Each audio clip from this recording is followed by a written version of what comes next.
Good evening, everyone. I'm Georgia Davis, and welcome to AZ Illustrated Nature. Tonight, we'll take you to the world of rivers and oceans without having to leave Tucson. Learn about summer programs at the Arizona-Sonora Desert Museum, how hawks and other birds are using utility poles for nesting sites, and see some behind-the-scenes work at Tohono Chul Park. But first, here's a look at today's top stories. The ACLU and other groups filed suit today to overturn an Arizona law barring abortions for the reason of gender or racial selection. The suit claims the law passed in 2011 discriminates against minority women. When the bill passed 2 years ago, backers claimed it was needed because they saw the United States becoming a haven for gender selection abortions. Congressman Ron Barber is introducing a bill to make sure veterans get health care services near their homes instead of having to travel. Andrea Kelly has that story. Thank you all for coming today. Democratic Congressman Ron Barber says veterans' issues are bipartisan, and he and a group of 19 other members of Congress from both parties are pledging to help veterans on a number of issues. Barber has sponsored or co-sponsored dozens of bills to improve veterans' access to services. He says even in a time of budget cuts, the money is available. If we can't put money behind veteran services, then our budgets don't mean much. And so for me, it's a matter of priorities. We must prioritize services to our veterans. They deserve nothing less. He says veterans should not have to wait years for doctor's appointments and help finding housing. Barber's proposal would allow the Veterans Administration to pay for health care from non-VA doctors in veterans' hometowns. He says there are many cuts that can be made to wasteful federal spending in order to fund greater access to health care for veterans. And the Arizona Supreme Court today agreed to decide whether or not the legislature must give public schools an annual increase in funding to deal with inflation.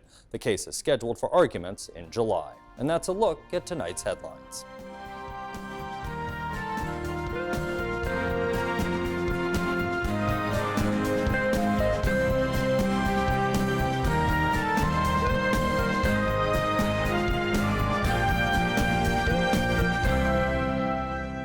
Millions of people will be spending part of their summer vacation along the seashore. And while Arizona is a landlocked state, the Sea of Cortez, southwest of Tucson, is a vital part of the Sonoran Desert ecosystem.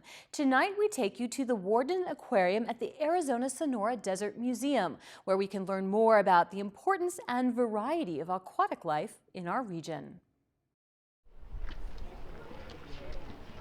We've been telling the story since the 1950s, but we've always missing a chapter in this book, and this is one of those missing chapters.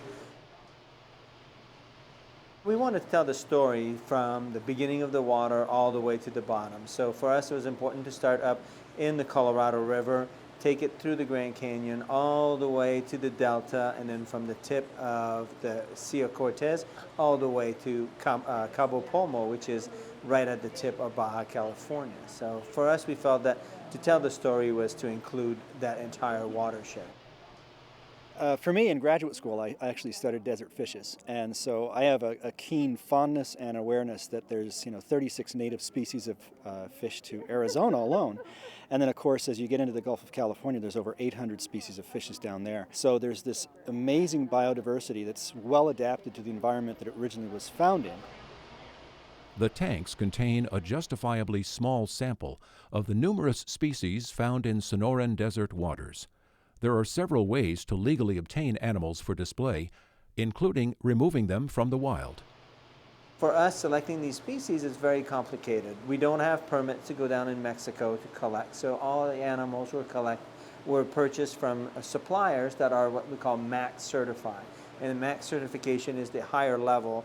So all the big aquarium in the U.S., whether you talk about Monterey Bay, Georgia Aquarium, are also following the same standard. So we know that these animals were collected responsibly without destruction of habitat. Even the backgrounds that you're looking at with the coral rock, that ancient coral is from inland beds that are actually being removed for construction projects and other things. So really minimizing our impact on what's actually being taken from the wild. Yeah, this thing, yeah. It was one of the most challenging part, which fish to select. So we used two main criteria. One is we wanted to make sure that there was a few very special tanks that would have things that people are not expecting. So the garden eel is one of them. And the other species that we selected that way was the seahorses. You know, worldwide there's several species. In the Gulf of California there's only one. So that allows us to have two tanks that people were very kind of surprised to see. Displaying fish is great. They're beautiful, they're very colorful. And for us, we felt that they were kind of a magnet. We got you in now. You're in here looking at these beautiful fish, these tanks. And now we need to talk about the serious thing. The future of the aquatic species still found in the wild depends on many things, mostly out of the control of the Arizona-Sonora Desert Museum. Still, the museum is taking advantage of the popularity of the new exhibit to teach some personal responsibility and action to the visitors. You'll notice when you go through the aquarium that the graphics have been distilled down to what I consider kind of a digestible chunks. One, of course, is that the Colorado River really doesn't reach the sea anymore. What effects we have on the Colorado. Then looking at sustainable seafood and trash in the oceans and biodiversity, and highlighting those, and also doing some of it in more of a three-dimensional context, so that when they look and they learn about bycatch, they're actually seeing a net that holds representative bycatch, so that they realize sea turtles and eels and manta rays and things that they're not planning to eat are actually being consumed because of what we did eat. But that one's got absolutely huge belly. People come through here, they're learning things, and they're hopefully going to make different decisions based on what they've actually read and been learning from docents. But we also have a lot of direct conservation projects, and this was an opportunity for us to highlight some of the species that we work with directly here on grounds. So there's 2 tanks devoted right now to the Rio Yaqui, and you'll notice when you look at the labels, those species are ones that were actually salvaged from the wild. Their tendency, I think, sometimes at organizations like ours is we tell them everything that's going on that's bad, and what that can tend to do is get people to where they're actually disenfranchised and disengaged from it. And what we wanted to do is say there's a lot of stuff going on down there, but here are some simple things you can do to make a difference, and actually that there's some positive stories that we can focus on, so that people walk out feeling like, I'm a part of this.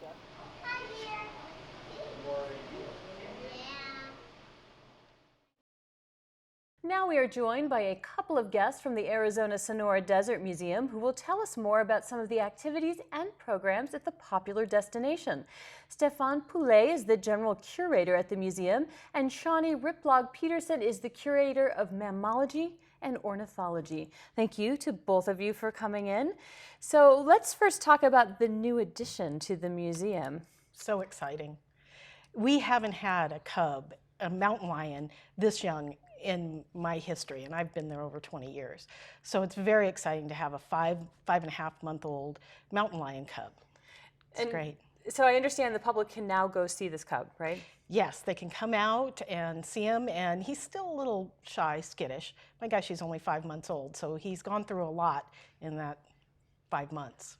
So this wasn't a cub that just landed here. I mean, this is actually a cub that you all sought out in some ways. So why were you trying to get a mountain lion cub? Because there are already mountain lions there, correct? Yeah, we do still have our 2 older mountain lions, and the word here is older, so these animals were aging, and with age comes all the problem with arthritis and all these things. So the exhibit that we have at the museum is really rugged, and these animals weren't thriving on exhibit anymore. So the need was for moving them off exhibit in a more area more conducive for them, and to find a replacement for them. So we've been working really hard in the last few months to get a replacement for them. Which I have to admit, for me, sounds a little odd, like finding a replacement. How would you even go about finding a mountain lion? Well, there's networks of affiliate out there that we can look into, Rehab Association, other zoos, and all that put together gives us an opportunity to look at bringing an animal that is in need of a home and an animal that will not be able to be released out into the wild. So this animal fit all these criteria, and we're very excited to have him as part of the museum. Right, and of course that's an important component here. So this isn't a creature that someone went out and took from the wild. This one actually has a really interesting story, right? I know. California. He came from California, and so a residential area. I guess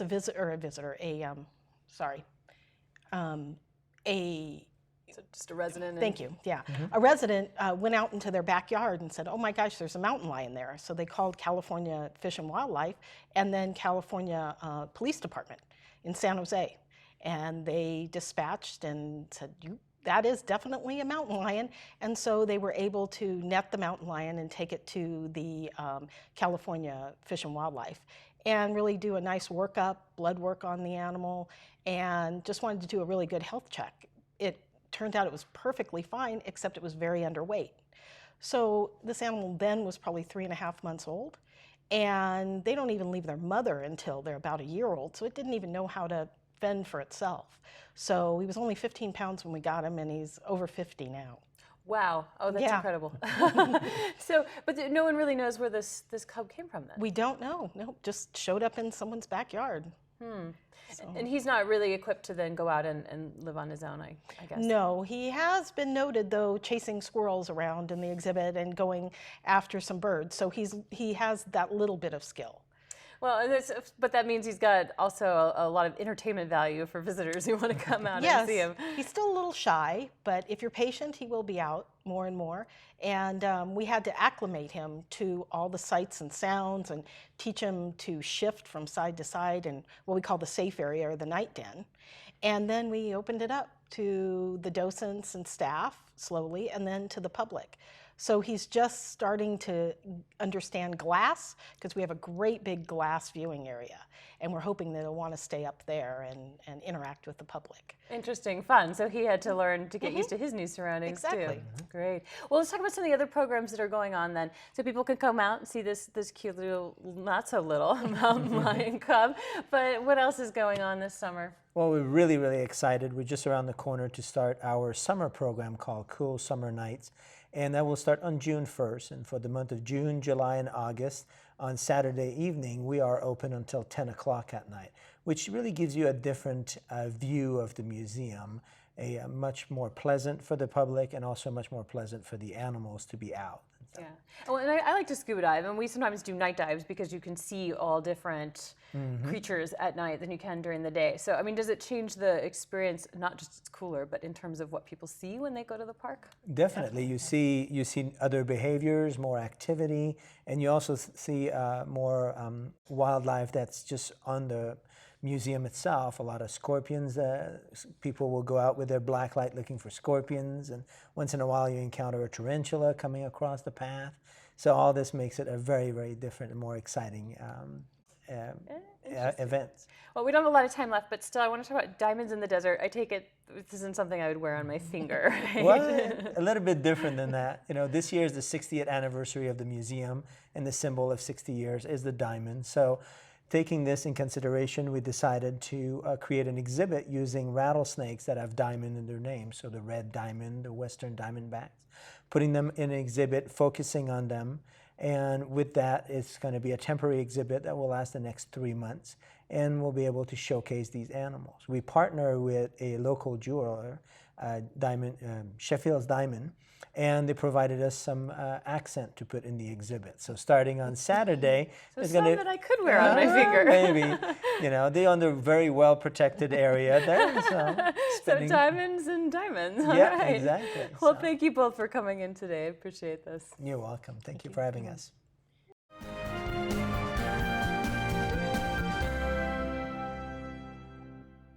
A White House spokesman said today the U.S. economy is on a stronger path as signs of recovery continue to paint a better fiscal picture. Home sales are up, the fastest gains in 7 years. We examine what that means for the broader economy. Then Jeffrey Brown reports on the first suspected U.S. drone strike since President Obama laid out new guidelines. This one killing a top leader of the Pakistani Taliban. A new survey finds mothers with children at home are now the top breadwinners in 4 out of 10 American families. We look at what's driving the trend. Miles O'Brien has the story of advances in facial recognition software, turning the grainiest of photos into information helping police reel in terror suspects. We continue our series of conversations on immigration reform. Tonight, Ray Suarez talks with 2 law enforcement officials about the challenges of securing the U.S.-Mexico border. And we close with music legend Dolly Parton and her literacy program that has delivered nearly 50 million free books to kids' homes across the country. That's all ahead on tonight's NewsHour.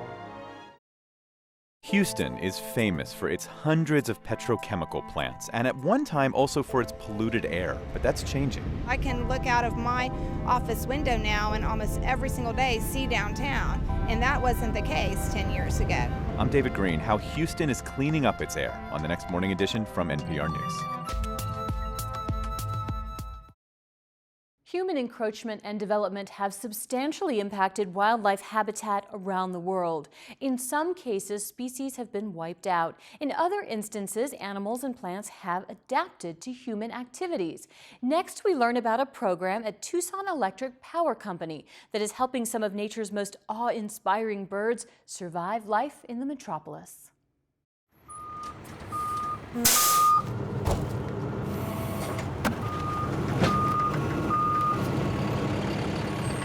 Okay guys, what we're going to do here today is we're going to remove a 300 kVAR fixed capacitor that has a bird nest on it.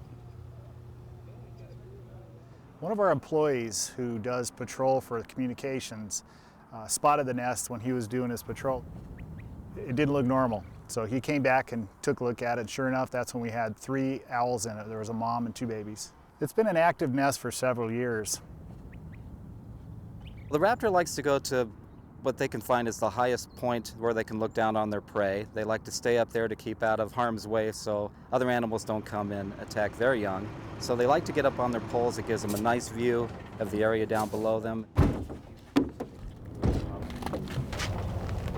We're going to actually try to take the capacitor down with the nest on it. Okay. This is something they don't teach us in lineman school or in the apprenticeship. So we just adapt and do what we can, and hopefully it all works out. This unoccupied owl's nest is in harm's way, and moving it is a delicate learn-as-you-go process. Originally constructed on an electrically charged capacitor atop a power pole, the nest is being moved by Tucson Electric Power linemen to a prefabricated commercial perch they will attach to the same pole in a safe spot. The original, natural version is perched on some potentially electrifying equipment, a dangerous place for the birds, the equipment, and the linemen trying to help. One of the things that we make sure of is that the crew is safe. We certainly want to protect the birds, but we're not going to protect the birds at the expense of the crew. So they're going to go through every effort to make sure that their safety is forefront. We understand that there's an inherent hazard with our equipment, and it's also an attraction to the birds because it's the highest point in the area. So we do whatever we can to make our facilities adaptable for them and protect them.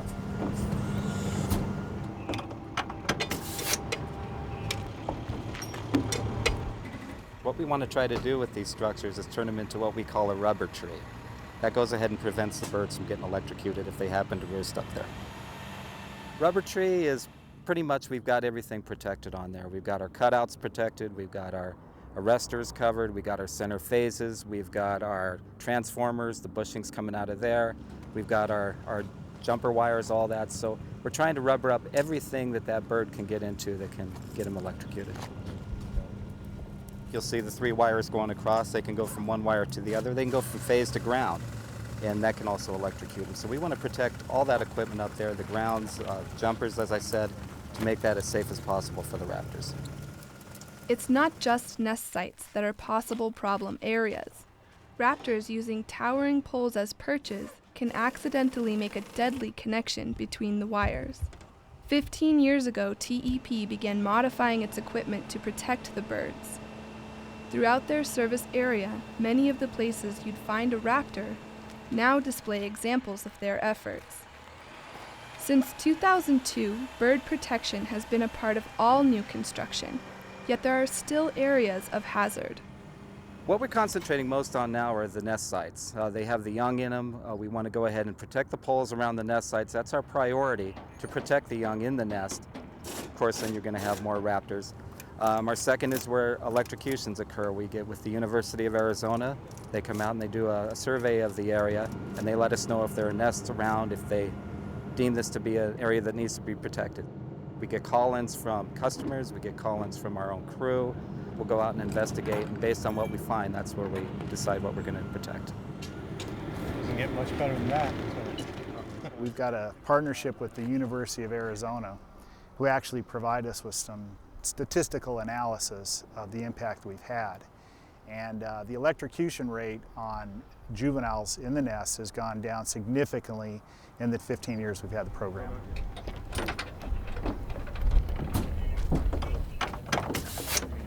We got to do it safely. That's all that matters.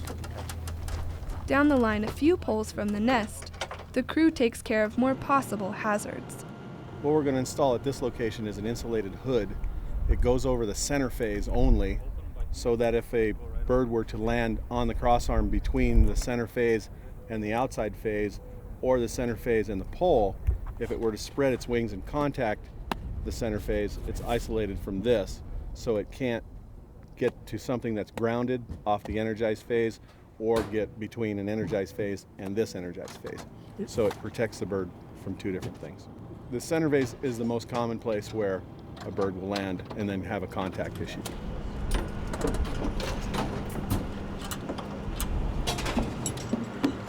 Though this kind of mitigation is part of some workers' daily tasks, for others it has become much more than a job. It's become a passion, and what's very good about it is that I see the direct impact that my efforts have on the environment. I'll protect a nest one year and come back and find babies in it the next year. And it's very fulfilling, it's very satisfying to see success, immediate success.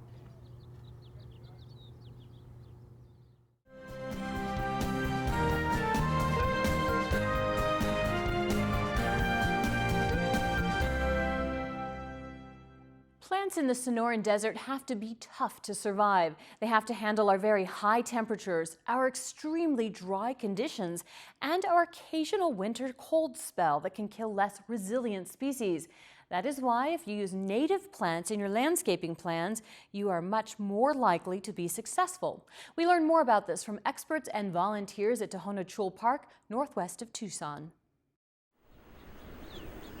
Tohono Chul Park, northwest of Tucson, has been recognized as one of the world's great botanical gardens. In existence for more than 30 years, endemic plants, including the familiar and the uncommon, are featured through seasonal landscaping and in their specialty gardens. This is our ethnobotanical garden. Things that were brought in by the Spanish early on and adopted by the indigenous people, and some of the things are native to Arizona. And this is our sweet lupins. We have them covered because we have a rabbit problem, and they do like to eat them off. Most lupins are actually poisonous to eat, but these sweet lupins, if you take the beans and soak them, you can eat the beans, and they're good. And then in between the rows, we have our i'itoy onions, and the i'itoy onions, we actually separate these, and we plant one bulb, and they're a clumper, and they'll grow this clump, and they will get about twice this size. We grow two types of fava beans here, Tarahumara and the Guatemalan purple fava beans. It's a bush that's going to get about 2 to 3 feet high, 2 to 3 feet across, and it produces a big seed pod that has 3 or 4 beans inside. And those beans are a deep, deep purple when they come out, and they're beautiful. They're delicious to eat. On its 49-acre plot, Tohono Chul Park displays a sampling of the nearly 4,000 native plants found in more than 100,000 square miles of Sonoran Desert. To support plantings of this magnitude requires a tremendous behind-the-scenes effort, including in the seed repository. This is where we store our ethnobotanical seeds and our seeds for the grounds. This is some of the onions we had talked about earlier, and you can see that they're dry here, but the vast majority of these will resprout once we plant them. These are the dark purple of those Guatemalan fava beans. Stored in tins to deter rodent smorgasbords, the carefully cataloged seed bank contains seeds for non-edible plants as well, including one of the Sonoran Desert's most recognized spring wildflowers. Penstemons is one of our specialties. We have over 50 kinds. These are all penstemon seeds here. What we try to do is mimic what goes on in their own environment. They are collected in the fall, and we plant them in the fall. But there's a whole series of events that happen before they get here. Hard to find in these little seeds.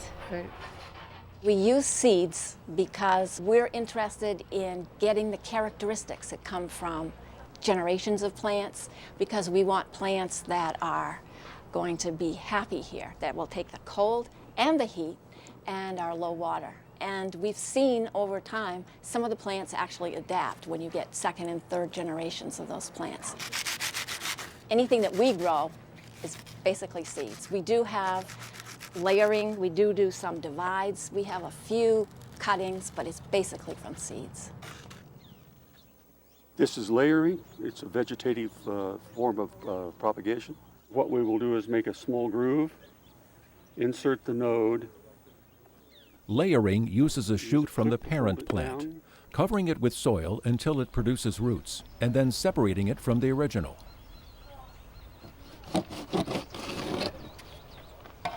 Dividing a plant creates exact copies of the original plant, and cutting buries a piece of the source plant into new soil. The most labor-intensive technique is manually acquiring viable seeds.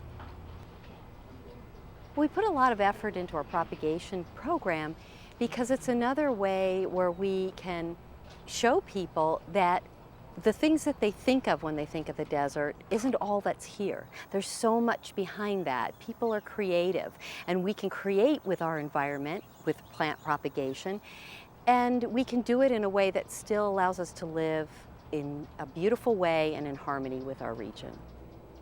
No matter how they get their start, all these plants require water. According to Tohono Chul staff, hand watering is labor-intensive. Bench sprinklers less so, but more wasteful. So the push is on for even better irrigation methods. We're now using a different kind of emitter system versus the sprayers, and what we found is with the new emitter, we will put 60% less water on a plant with this emitter, and it's consistent. Plants are happier because they're getting treated special, each one, and they're being watered the same way every day. The behind-the-scene efforts strive to replicate the natural processes of the Sonoran Desert. The results can be inspirational to the visitors of Tohono Chul Park. We hope that every visitor who comes here will have their eyes, their minds, their senses open to new possibilities. We hope that they will appreciate what the Sonoran Desert has to offer rather than looking at it as what it is not, because there's so much more that it is than the what there is not. That's our show for tonight. To post a comment on any of these stories or to keep up with the latest news, go online to our website, azpm.org. I'm Georgia Davis. Thanks for watching.